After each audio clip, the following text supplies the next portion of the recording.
السلام علیکم ورحمۃ اللہ۔ آداب۔ مجاہد ہادی یوٹیوب چینل پر آپ کا استقبال ہے۔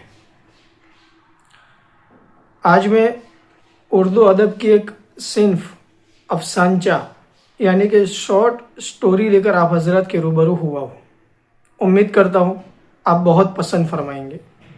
یہ بھی امید رکھتا ہوں کہ آپ ویڈیو کو آخر تک دیکھیں گے، کیونکہ یہ افسانچہ بہت ہی سبق آموز ہے۔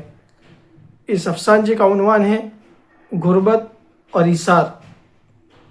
یہ ہمارے معاشرے کی عکاسی کرتا ہوا ایک بہترین افسانچہ ہے۔ 2 دن ہو گئے تھے، گھر میں کھانے کے لیے کچھ نہیں تھا۔ منا بار بار دروازے کی طرف دیکھ رہا تھا۔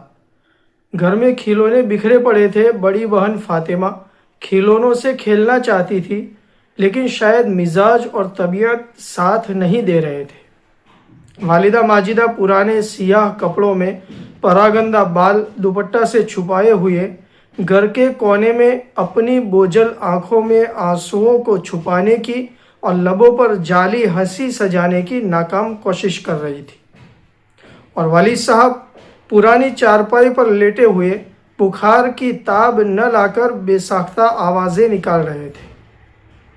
خودداری کے سبب کسی کے سامنے ہاتھ بھی نہیں پھیلا سکتے تھے۔ تبھی پڑوس میں رہنے والے نثار بھائی کے بچے پف اور سینڈوچ کو کھانے کے بجائے اس سے کھیلتے ہوئے باہر آئے، اور اس میں سے ایک ٹکڑا زمین پر گر گیا۔ منا بے ساختہ اس کی طرف بڑھنے جا رہا تھا، تبھی ایک بچے نے اس پر پاؤں رکھ دیا۔ آئے ہائے! اور منا دیکھتا رہ گیا۔ اسی دوران کہ وہ بیٹھے ہوئے تھے، پاس میں رہنے والا دوسرے غریب گھر کا ایک بچہ کھیلنے کے لیے منا کو بلانے آیا، اور اس سے پہلے کہ منا کھیلنے جاتا وہ بچہ خود گھر میں آ گیا، اور وہ مٹھی بھر چنے کھا رہا تھا۔ اس میں سے بھی آدھے اس نے منا کے ہاتھ میں ڈال دیے۔ یہ ہے ہمارے معاشرے کی عکاسی۔ بہت بہت شکریہ۔